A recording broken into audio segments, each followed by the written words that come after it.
Okay, students. So today we are going to teach you about the ratio analysis which we have started in the previous classes. So today I am going to tell you about the profitability ratio. What is this ratio called? Profitability ratio. It divides in the term called two terms, that is in relation to the sales, that is and in relation to the investments. So two things, we divide the profitability ratio in terms of sale and in terms of investment. So what comes in the terms of sales? It comes first gross profit ratio, operating ratio, expense ratio, operating profit ratio, net profit ratio. So in terms of investment, we have to calculate return on capital employed, return on shareholders funds, return on equity shareholders funds. So these are the examples of the profitability ratio in terms of sales and in terms of investment. Moving to further, so how to calculate these figures in our question, you had to know about that. So first of all, gross profit, how to calculate gross profit ratio? It measures the gross profit margin, profit over the total sales of a unit. So means that we have to calculate the gross profit total margin divided by total sales. So same gross profit margin, whenever we have to calculate gross profit margin or gross profit, you can say that. So gross profit margin will calculate gross profit divided by sales into 100. So this is the formula of gross profit margin. Next, moving to further, operating ratio is measured to find out proportion of cost of goods sold and operating expenses to sale. So operating ratio कैसे निकाला जाए? Operating ratio find out किया जाता है कि कितना cost of goods sold आया हमारा और उसमें कितने एक्सपेंसेस जोड़ेंगे, उससे हमारा ऑपरेटिंग रेशियो निकल आता है. तो यही फॉर्मूला में दिया गया है यहाँ पे, cost of goods sale plus operating expenses divide by net sales into 100. ये आपका फॉर्मूला ऑपरेटिंग रेशियो निकालना. कोई भी जब ऑपरेटिंग रेशियो आपको किसी भी क्वेश्चन में पूछा जाए तो आपको इस फॉर्मूला की सहायता से वो क्वेश्चन को फाइंड आउट करना है. तो cost of good sale plus operating expenses divide by net sales into 100 gives the figure operating ratio. Continue that, expenses ratio. Expensive ratio कितने टाइप के हो सकते हैं? ऑपरेटिंग एक्सपेंसेस रेशियो हो सकता है, मटेरियल कॉस्ट रेशियो हो सकता है, लेबर कॉस्ट रेशियो हो सकता है, कन्वर्जेशन कॉस्ट रेशियो हो सकता है, एडमिनिस्ट्रेशन कॉस्ट रेशियो हो सकता है, सेलिंग एंड डिस्ट्रीब्यूशन रेशियो हो सकता है. ये सारे एग्जांपल्स एक्सपेंसेस रेशियो के पार्ट है. ये कोई भी एग्जांपल्स आपके क्वेश्चंस के related as per the situation हमें आइडेंटिफिकेशन करने पड़ते हैं. So operating profit ratio, moving to further, it is calculated by reducing administration, selling and distribution expenses from gross profit. Operating profit ratio निकालने के लिए हमें कैलकुलेशन करनी पड़ती है. किससे? हमें जो भी एडमिनिस्ट्रेशन एक्सपेंसेस होंगे, सेलिंग एंड डिस्ट्रीब्यूशन एक्सपेंसेस होंगे, minus gross profit. From gross profit से जो हमें निकले हैं एडमिनिस्ट्रेशन या सेलिंग डिस्ट्रीब्यूशन एक्सपेंसेस जब भी आपको कहीं दिखे, उसको आपको ऑपरेटिंग प्रॉफिट में के तौर पे लेना पड़ेगा. ठीक है. तो ऑपरेटिंग प्रॉफिट रेशियो का फॉर्मूला क्या है? Operating profit divide by net sales into 100. ये आपका फॉर्मूला है ऑपरेटिंग प्रॉफिट का. ठीक है. ऑपरेटिंग प्रॉफिट का रेशियो का फॉर्मूला है operating profit divide by net sales into 100. तो इससे आपका ऑपरेटिंग प्रॉफिट रेशियो निकल आता है. तो मेन चीज क्या याद रखनी है आपको कि एडमिनिस्ट्रेशन या सेलिंग एंड डिस्ट्रीब्यूशन एक्सपेंसेस जब भी आपको क्वेश्चन में दिख रहे हैं, उसको ऑपरेटिंग प्रॉफिट में आपको डालना है.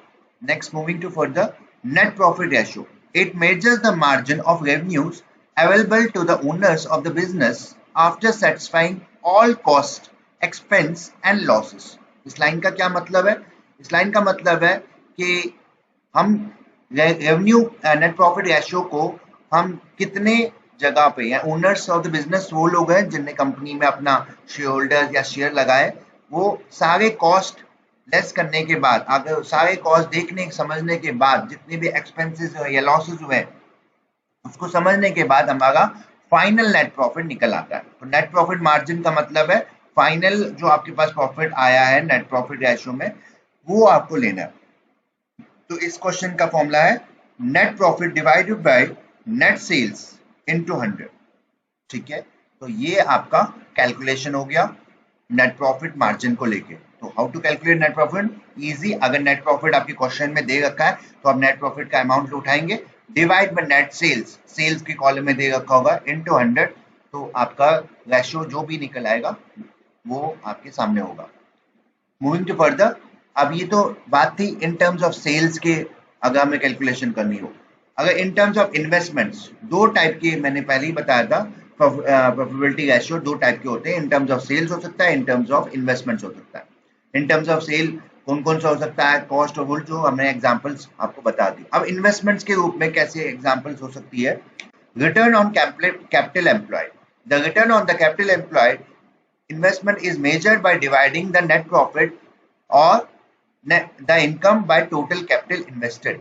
इस लाइन का क्या मतलब है कि कैपिटल एम्प्लॉयड कैसे निकलता है आपका, कि जितना भी आपका इन्वेस्टमेंट रिटर्न हुआ है उसको हम डिवाइड बाय नेट प्रॉफिट करेंगे, तो आपका कैपिटल इन्वेस्टमेंट निकल आएगा। तो कैपिटल एम्प्लॉयड कैसे, रिटर्न ऑन एम्प्लॉयड कैसे निकलेगा, फॉर्मूला से net profit divide by capital employed into 100। ठीक है, तो ये आपका नेट कैलकुलेशन फिगर हो गया in terms of investments. Next है आपका in terms of return on share holders funds. Next, अगर आपको कैलकुलेशन करना पड़ा how to calculate return on share holder funds, तो वो कैसे होगा, this ratio indicates the margin available for the share holders after satisfying all other obligation and taxes as well. जब final profit या लॉसेस की बात करते हैं, कितना मार्जिन हम अपने शेयर होल्डर्स को बांट सकते हैं, किस कैलकुलेशन के हिसाब से, रेशियो कैलकुलेशन के हिसाब से कितने लेवल का मार्जिन हम अपने शेयर होल्डर्स को बांट सकते हैं, चाहे वो बिजनेस में लॉसेस हो चाहे बिजनेस में प्रॉफिट हो। बट अगर प्रॉफिट हुआ है तो प्रॉफिट किस लेवल के हिसाब से बांटेंगे, अगर लॉसेस हुआ है तो किस लेवल पे बांट सकते हैं। तो वही यहाँ पे ROSF का मतलब है return on share holders funds, उसका कैलकुलेशन है net profit divide bye share holders fund into 100। तो ये एक फॉर्मूला है आपका net profit divide bye share holders funds into 100, आपका फॉर्मूला हो गया return on share holders funds का। ठीक है, continue. Return on equity share holders funds, अगर इसकी कैलकुलेशन करनी हो रेशियो एनालिसिस में, तो this measures returns the availability of equity share holders but it excludes the preference share capital. इस लाइन का मतलब है कि जब भी हम इक्विटी की बात करते हैं, equity means those person who have the ownership of the company, जो भी लोग उसमें बिजनेस में अपना शेयर होल्डर्स में मनी इन्वेस्ट करते हैं, इक्विटी शेयर होल्डर्स वो होते हैं। बट इसलिए इसमें एक लास्ट की लाइन जोड़ी गई है कि प्रेफरेंस शेयर को हम एक्सक्लूड कर देते हैं इसमें। ठीक है, क्योंकि प्रेफरेंस शेयर वो होते हैं like examples debentures, creditors, bank loners, जिनने आपको मनी प्रोवाइड किया है या आपने किसी से मनी उनसे उठाया है, उन चीजों को हम प्रेफरेंस शेयर्स में डालते हैं। तो return on equity share holders fund कैसे निकलेगा, हमारा निकलेगा इक्विटी शेयर फॉर्मूला से net profit minus preference dividend divide by equity share holders fund into 100। तो ये आपका फॉर्मूला हो गया return on equity share holders fund. Net profit आपके पास होगा क्वेश्चन में अगर दिया है, तो उसमें से प्रेफरेंस डिविडेंड हम देखेंगे कहां पे मेंशन किए गए, वो लेस कर देंगे उसमें से, divide by equity share holders fund. Equity share holders fund share capital से रिलेटेड होगा टर्म, जो कि क्वेश्चन में कहीं ना कहीं मेंशन की गई। ठीक है, नेक्स्ट है, ये तो एक चार्ट है जो प्रिपरेशन है। टोटल हमने डिवाइड किया net profit margin, total assets, net profit, net sales, total assets, फिर फर्दर टोटल एसेट्स को हमने net fix assets, current assets में डिवाइड किया, फिर नेट प्रॉफिट को हमने नेट सेल्स और टोटल कॉस्ट में डिवाइड किया गया। It is a chart prepared called a Dupont chart. It's a French term you can use as a flow chart of ratio analysis. हम return on investments का जब calculation करते हैं तो हम दो पार्ट में हमने डिवाइड किया उसको, एक को किया नेट प्रॉफिट मार्जिन में डिवाइड और एक को किया हमने टोटल एसेट्स में डिवाइड। फर्दर टोटल एसेट्स को हमने फिर नेट सेल्स और टोटल एसेट्स में डिवाइड किया। नेट प्रॉफिट मार्जिन को हमने नेट प्रॉफिट और नेट सेल्स में डिवाइड किया। नेट सेल्स रिलेटेड टर्म होगी net sales plus net operating surplus, जिससे टोटल कॉस्ट हो गया, जिसमें इन्वॉल्वमेंट होगा cost of goods sold, operating expenses, interest and taxes. Net total assets further divide किए गए नेट फिक्स एसेट्स में, करंट एसेट्स में, फिर कैश बैंक बैलेंस। ये सारी एग्जांपल्स आपकी करंट एसेट्स और नेट फिक्स एसेट्स की, ठीक है। Inventories and other current assets, ये सारी आपका फ्लो चार्ट टाइप का आपके सामने है। नेक्स्ट बात करते हैं लिक्विडिटी रेशियो पे। What is liquidity ratio? Liquidity ratio कौन सी रेशियो होती है? जो आपके पास स्टोरली अवेलेबल हम रहते हैं, जो हमारे रिलेटेड लाइबिलिटीज भी हो सकती है और जो हमारे एसेट से रिलेटेड भी हो सकती है। Liquidity means amount which you have securely generated. तो करंट रेशियो लिक्विडिटी का पार्ट है। This ratio measures the liquidity position of the concern for short period.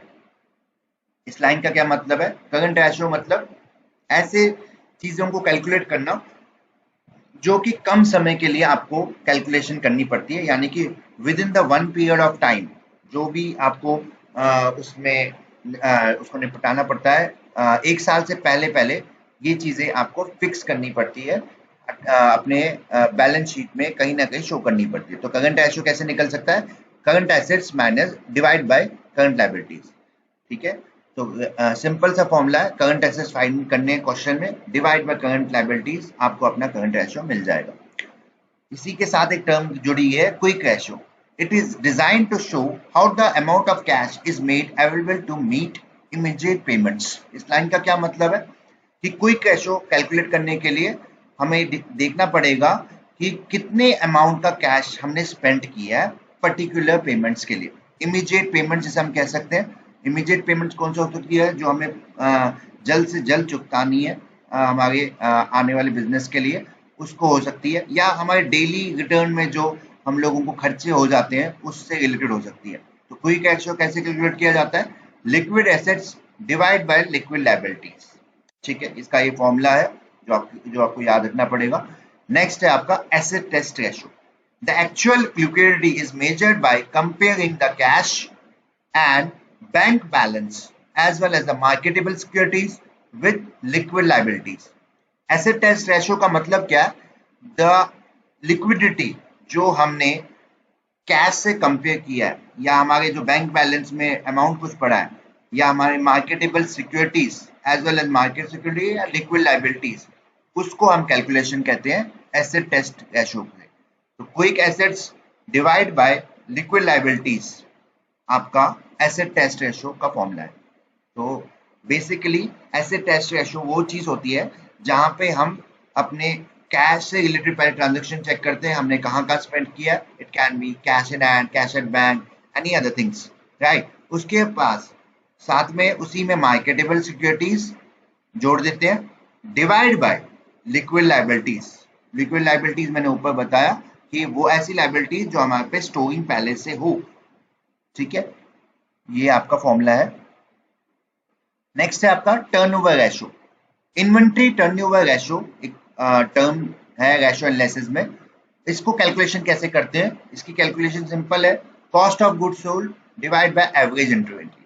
Average inventory का मतलब है ओपनिंग स्टॉक और क्लोजिंग स्टॉक, ठीक है। तो जो भी आपका कॉस्ट ऑफ गुड्स सोल्ड निकल आएगा divide by average inventory gives you the figure inventory turnover ratio. Next है आपका debtors turnover ratio. Debtors ratio formula क्या है? Debtors plus bill receivable divide by average daily credit sales.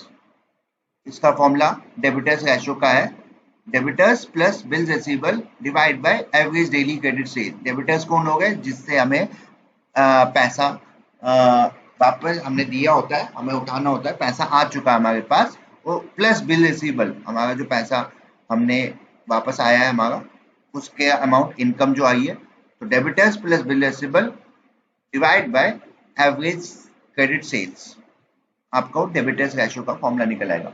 Credit sale कैसे निकलती है? Credit sale divide by 360 या 365 days, ये एक फॉर्मूला है जो कि कैलकुलेशन का फिगर है।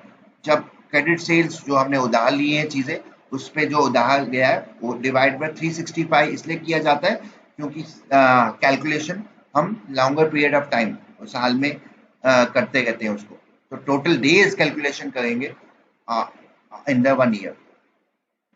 Continuing that, creditors turnover ratio कैसे कैलकुलेशन होगा? अपोजिट, बिल्कुल जैसे डेबिटर्स टर्नओवर रेशियो का अपोजिट जो है वो क्रेडिटर्स टर्नओवर रेशियो है। तो creditors plus bills payable divide by average credit purchase per day. ठीक है, ये फॉर्मूला आपका हो गया क्रेडिटर्स टर्नओवर रेशियो। सेम वहां पे सेल्स की बात की थी, यहाँ परचेज की बात कर रहे हैं। सेल्स मतलब इनकम हमारे पास आया वहां पे, यहाँ पे हमारे खर्चे बढ़े हैं, तो क्रेडिट परचेज जो भी हमने खर्चे किए होंगे उस क्रेडिट परचेज पर डे निकल आएगा डिवाइड बाय सेम 365 या 360 डेज। ठीक है, fix turn asset turnover ratio अगर कभी निकालना है तो उसका फॉर्मूला क्या है? Fix asset turnover ratio, turnover mean change होना, होते रहना। द टर्नओवर, वर्ड टर्नओवर हमेशा यूटिलाइज होता है रेशियो एनालिसिस में, क्योंकि रेशियो एनालिसिस फिक्स नहीं होते। Ratio can be variable. आज अगर 2:1 है, कल 3:4 होगा, कल परसों 4:3 होगा, तो ये बदलते रहेंगे, इसलिए टर्नओवर ये टर्म यूज की जाती है इसमें। तो fix asset turnover ratio divide, formula क्या है? Net sales divide by fix assets. Simple सा फॉर्मूला है, कितनी सेल्स हुई हमारी और उसमें फिक्स एसेट्स कितने थे वो हम कैलकुलेट करेंगे, तो हमारा फिक्स एसेट टर्नओवर रेशियो आता है। नेक्स्ट है आपका total assets turnover ratio. Total asset turnover ratio भी कैसे स्टार्ट होगा? Net sales divide by total से एसेट्स। ठीक है, जितने भी आपके नेट सेल्स आपसे कैलकुलेशन होगा उससे डिवाइड बाय आप टोटल एसेट्स करोगे, तो आपका टोटल एसेट्स टर्नओवर रेशियो आ जाएगा। टोटल एसेट्स में फिक्स एसेट्स भी आ सकते हैं, करंट एसेट्स भी आ सकते हैं, तो ये हमें आइडेंटिफिकेशन करना पड़ेगा। अब इसके साथ ही इस टर्म के साथ जुड़ा है ओनरशिप रेशियो। एक टर्म है ओनरशिप रेशियो, उसको कैसे हम कैलकुलेशन करते हैं रेशियो एनालिसिस में? Debit minus equity ratio gives the figure. Debit minus equity ratio कैसे फॉर्मुलेशन आएगा? Long term liabilities divide by share holders fund. Debit equity ratio formula कैसे निकल आएगा? जितनी भी हमारी लॉन्ग टर्म लायबिलिटीज जुड़ी है divide by share holders funds, वो हम कैलकुलेशन कर सकते हैं। नेक्स्ट है आपका शेयर होल्डर्स इक्विटी रेशियो। कैसे, ये इसका फॉर्मूला क्या है? Share holders fund divide by total assets. मैंने ब्रैकेट में यहाँ मेंशन किया है टेंजिबल। ये वर्ड टेंजिबल मतलब हो गया हमें वही टोटल एसेट्स में जोड़ने हैं जो टेंजिबल है, इनटेंजिबल नहीं, कि गुडविल, पेटेंट्स, ऐसी चीजें हम एसेट्स में नहीं जोड़ सकते। जो दिखने वाले एसेट्स है, जो हमने हमें इजिली उस पर इन्वेस्ट कर रहे हैं, वो चीजें जोड़नी है। नेक्स्ट है कैपिटल गेयरिंग रेशियो। ये भी मैंने रिसेंटली एक टर्म पढ़ाई थी, एक हमने थ्योरी में, कि कैपिटल गेयरिंग रेशियो क्या होता है। तो capital gearing ratio fix interest और dividend securities divide by equity share holders fund या नेटवर्थ। कोई भी टर्म आप यूज कर सकते हो। फिक्स इंटरेस्ट जितना भी होगा आपका divide by equity share holders funds, आपका कैपिटल गेयरिंग रेशियो निकल आएगा। ठीक है, it can be higher grade, it can be lower grade, ये भी एक अलग टर्म है जो कि आप थ्योरेटिकल सब्जेक्ट्स में पढ़ सकते हो। Long term funds to fix asset ratio. ठीक है, तो long term funds to fix asset ratio का मतलब है ऐसे फंड्स होल्ड करना जो हम काफी लंबे समय के लिए हमने परचेजिंग कर रखी है, उसकी कैलकुलेशन करना। तो फिक्स एसेट रेशियो कैसे इसका फॉर्मूला निकला आएगा? Long term funds divide by fix assets. Long term funds कौन कौन से हो सकते हैं? लॉन्ग टर्म फंड्स हमारे इन्वेस्टमेंट से रिलेटेड हो सकते हैं, लॉन्ग टर्म फंड हमारे शेयर से रिलेटेड हो सकते हैं, लॉन्ग टर्म फंड्स हमारे लोन से रिलेटेड हो सकते हैं, लॉन्ग टर्म फंड्स हमारे क्रेडिटर्स से रिलेटेड हो सकते हैं। ठीक है, जो हमें लंबे समय के लिए हमने लिया है उसको हम कहेंगे। और फिक्स एसेट जैसे plant, machinery, building, land, these are the examples of fix assets. अब प्रैक्टिकल प्रॉब्लम्स पे बात करते हैं। प्रॉब्लम 1 आज जो हम सोल्यूशन पे निकाल रहे हैं वो रेवेन्यू रेशियो पे। ठीक है, प्रॉब्लम 1 का रेशियो मैंने आज लिया है। रेवेन्यू रेशियो कैसे कैलकुलेट किया जाता है उसको कहते हैं। फिर उसके ऊपर बैलेंस शीट रेशियोज भी होती है और कंपोजिट रेशियोज भी होते हैं। तो ये 3 टर्म्स है problem 1, problem 2। Let's see the first problem of today, that is revenue ratio. उस पर डिस्कस करते हैं। So this is the problem we have. Following are the trading and profit and loss account of Fantasy Limited Company for the year 31st/3/2000 is given below. Calculate क्या करेंगे हम? Calculate करना हमें gross profit ratio, expenses ratio, operating ratio, net profit ratio, operating ratio, stock turnover ratio. ठीक है, तो basically हमें gross profit ratio, expenses ratio और ऑपरेटिंग रेशो और नेट प्रॉफिट रेशो और स्टॉक टर्नओवर रेशो कैलकुलेट करना। ठीक है, तो आपके पास एक स्टेटमेंट इस तरह से दी होगी क्वेश्चन में, पर्टिकुलर अमाउंट रुपीज, राइट। तो यहाँ पे हमारे पहले क्वेश्चन की तरफ देखते हैं। क्वेश्चन में क्या दे रखा है?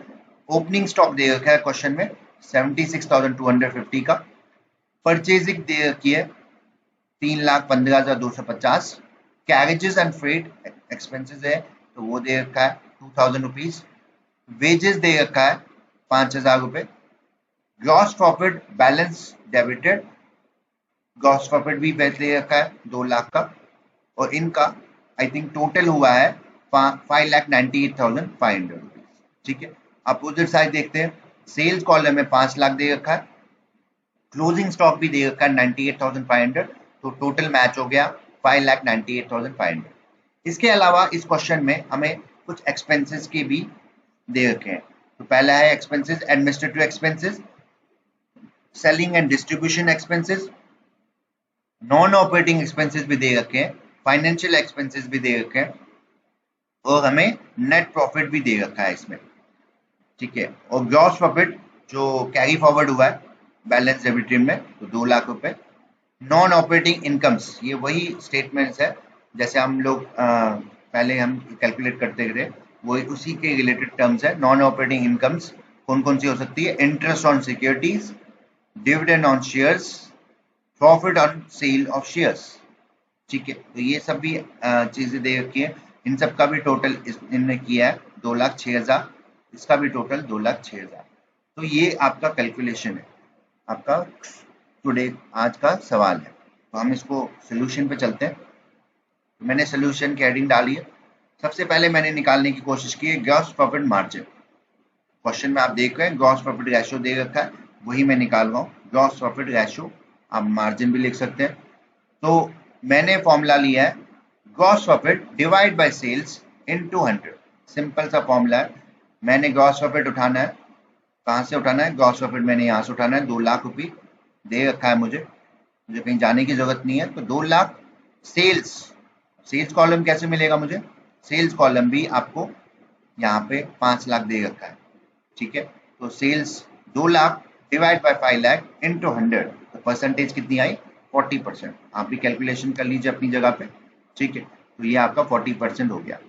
अब क्वेश्चन में नेक्स्ट क्या पूछा गया है? हमें पूछा गया एक्सपेंसेस रेशियो कैलकुलेट कीजिए। ठीक है, तो हमने क्या एक्सपेंसेस रेशियो का फॉर्मूला निकाला, operating expenses divide by net sales into 100, ये एक्सपेंसेस रेशियो का फॉर्मूला है। अब ये 1,13,000 कैसे आया? ठीक है, ये समझना इंपॉर्टेंट है। अब मैंने आपको थ्योरेटिकल पार्ट में बताया था ऑपरेटिंग एक्सपेंसेस में कौन कौन से इंक्लूड हो सकते हैं।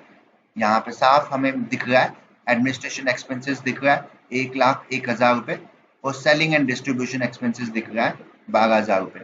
ठीक है, तो हमने इन दोनों को कैलकुलेट कर लिया। 1,01,000 प्लस 12,000 रुपये टोटल को कैलकुलेट कर लिया, वो हमारा आया 1,13,000 रुपये। ठीक है, तो 1,13,000 operating expenses divide by net cell तो पहले से ही हमारे पास थी 5 लाख, तो इनटू 100 वो परसेंटेज निकल आई 22.60। तो इस तरह से आपका एक्सपेंसेस रेशियो कैलकुलेट हो गया। मूविंग टू फर्दर, नेक्स्ट हमें बोला गया ऑपरेटिंग रेशियो निकालने को। तो ऑपरेटिंग रेशियो के लिए फॉर्मूला क्या है? Cost of good sale plus operating expenses divide by net sales, ये फॉर्मूला है इसका। सबसे पहले कॉस्ट ऑफ गुड सेल हमें निकालना पड़ेगा। तो cost of good sale 3 lakh कैसे निकल आया? How to calculate this 3 lakh rupees, you have to identify. ठीक है, तो ये 3 लाख कैसे निकल आया वो यहाँ पे मैंने मेंशन नीचे किया है। मैंने लिया है कॉस्ट ऑफ गुड सेल के लिए opening stock plus purchases plus carriage and credits जो भी हमारे पास एक्सपेंसेस है plus wages minus closing stock. तो कुल कॉस्ट ऑफ गुड्स का फॉर्मूला क्या है? Opening stock plus expenses purchases minus closing stock gives you the figure cost of goods sale. तो हम पहले क्वेश्चन की तरफ करते हैं। तो ओपनिंग स्टॉक हमारे पास कितना है? हमारे पास ओपनिंग स्टॉक 76,250 है, ठीक है, वही मैंने यहाँ पे लिया 76,250, ठीक है, प्लस परचेजेस 3,15,250 है, ठीक है, ये यहाँ पे दिया 3,15,000, तो वो मैंने यहाँ पे लिया 3,15,250। उसके बाद कैरेजेस एंड परचेज वो मैंने 2,000 रुपये लिया यहाँ पे, ठीक है, तो 2,000 रुपीज मेंशन कर दिया, प्लस का निशान साथ रख दिया क्योंकि कैलकुलेशन चल रही है, तो 2,000 प्लस कर दिया, plus carriages freight and wages 5,000 रुपये, 2,000 कैरेज एंड फ्रेट था, वेजेस 5,000 रुपीज है, तो 2,000 प्लस 5,000 वेजेस हो गया, minus closing stock. Closing stock भी दे रखा है 98,500, ठीक है। तो यहाँ पे 76,250 plus 76,250 plus 3,15,250 plus 2,000 plus 5,000 minus 98,500 gives you the figure 3 lakh rupees, ठीक है, ये फिगर आपका आ जाएगा आपका कॉस्ट ऑफ गुड्स सोल्ड निकालने के लिए। तो फॉर्मूला में रिपीट कर देता हूँ, कॉस्ट ऑफ गुड्स सोल्ड निकालने के लिए ओपनिंग स्टॉक प्लस एक्सपेंसेस जो भी आपके मेंशन होंगे क्वेश्चन में, purchases carriages small return expenses जिसे हम कह सकते हैं, purchases carriages and freight wages minus closing stock, आपका फिगर आ जाएगा 3 लाख रुपए। तो वही मैंने ऊपर डाला है 3 लाख रुपए। ऑपरेटिंग एक्सपेंसेस हम पहले ही कैलकुलेशन कर चुके हैं, तो 1 लाख डायरेक्टली मैंने ले लिया 1,13,000 रुपए। ऑपरेटिंग एक्सपेंसेस में कौन कौन से आते हैं? मेंशन वो सेलिंग डिस्ट्रीब्यूशन के एक्सपेंसेस ऑपरेटिंग एक्सपेंसेस में आते हैं। तो 3 lakh plus 1,13,000 divide by net sales हमारे पे ऑलरेडी 5 लाख दी रखी है, हमारा फिगर आ गया 82.60। 3 lakh plus 1,13,000 divide by 5 lakh into 100 gives you the figure 82.60। तो ये आपका ऑपरेटिंग रेशो निकल आया। तो 3 पार्ट हमने डिवाइड कर निकाल लिए यहाँ पे, gross profit margin, expenses ratio and operating ratio. I hope कि आपको यहाँ तक समझ आया हो। आगे बढ़ते हैं इस पे। नेट प्रॉफिट रेशो हमें निकालना है, आई थिंक क्वेश्चन में हमें दिया गया है नेट प्रॉफिट रेशो। देखिए क्वेश्चन में आप देख सकते हैं नेट प्रॉफिट रेशो हमें दे रखा है। तो नेट प्रॉफिट रेशो सिंपल है, net profit divide by net sales into 100 आपका निकल आएगा नेट प्रॉफिट रेशो। तो दोनों चीजें मुझे लगता है हमें दे रखी है पहले से क्वेश्चन में। नेट प्रॉफिट यहाँ दे रखा है 84,000 रुपीज, ठीक है, वही हमने लिया 84,000, और नेट सेल्स भी दे रखी है 5 लाख रुपए, ठीक है, 5 लाख रुपए नेट सेल्स दे रखी है यहाँ पे, ये देखिए 5 लाख रुपए स्टार्टिंग से भी क्वेश्चन में हम देख रहे हैं। तो 84,000 डिवाइडेड बाय 5 लाख आपका नेट प्रॉफिट रेशियो निकल आता है। 84,000 डिवाइड बाय 5 लाख इंटू 100 16.8% आपकी निकल आई नेट प्रॉफिट रेशियो। नेक्स्ट हमें कैलकुलेट करना है operating profit ratio. Operating profit ratio हमें कैलकुलेट करना है, तो वो हमने यहाँ पे कैसे कैलकुलेट करेंगे? ऑपरेटिंग प्रॉफिट का रेशियो का फॉर्मूला है operating profit divide by net sales into 100, ठीक है। तो सबसे पहले ऑपरेटिंग प्रॉफिट कैसे निकलेगा उसको देखते हैं। ऑपरेटिंग प्रॉफिट निकलेगा sales minus cost of good sale minus operating expenses, आपका ऑपरेटिंग प्रॉफिट निकल आएगा, ठीक है। तो sales minus cost of good sale minus operating expenses आपके निकल आएंगे ऑपरेटिंग प्रॉफिट। तो हमारा सेल्स क्या था, क्वेश्चन की तरफ देखते हैं। सेल्स था 5 लाख रुपए, तो मैंने 5 लाख लिया है, देखिए आप देख सकते हैं मैंने कैलकुलेशन किया 5 लाख सेल्स था। कॉस्ट ऑफ गुड सेल कितना निकला हमारा? अब पिछले क्वेश्चन में हमने 3 लाख रुपए यहाँ निकाला था, देखिए 3 लाख रुपए यहाँ निकल चुका हमारा, तो वो मैंने ले लिया 3 लाख रुपए, माइनस 1,13,000 ऑपरेटिंग एक्सपेंसेस निकल चुके हैं हमारे, ये देखिए ऑपरेटिंग एक्सपेंसेस 1,13,000 था, वही मैंने मेंशन किया माइनस 1,13,000। इन सब का माइनस करके जो फिगर आउट आया मेरे पास वो आया 87,000। तो 87,000 क्या निकला? 87,000 आपका ऑपरेटिंग प्रॉफिट निकल आया।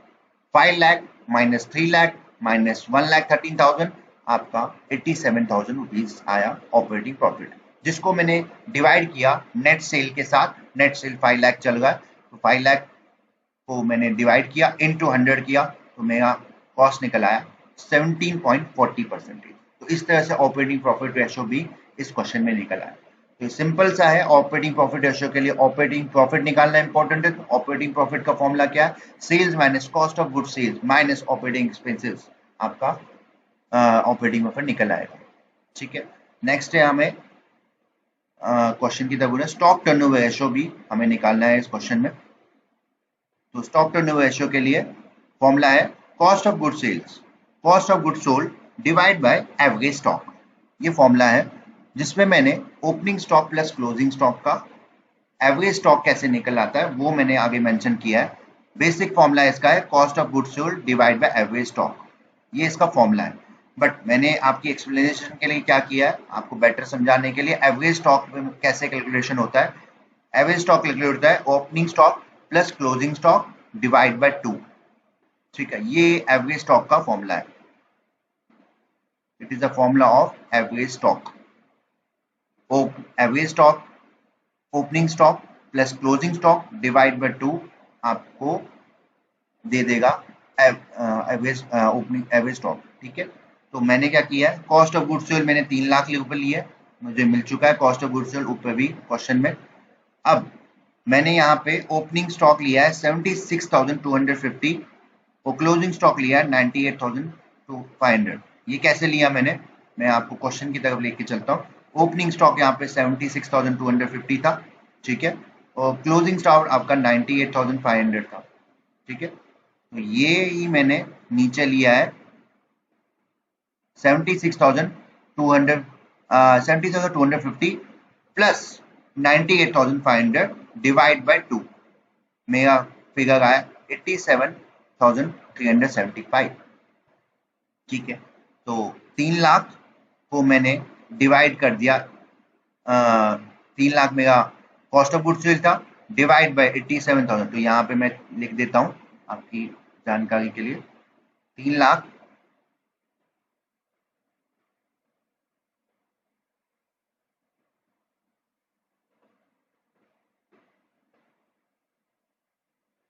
Divided by 87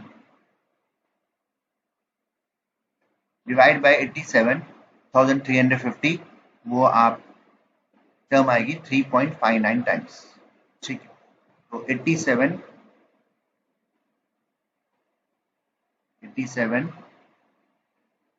375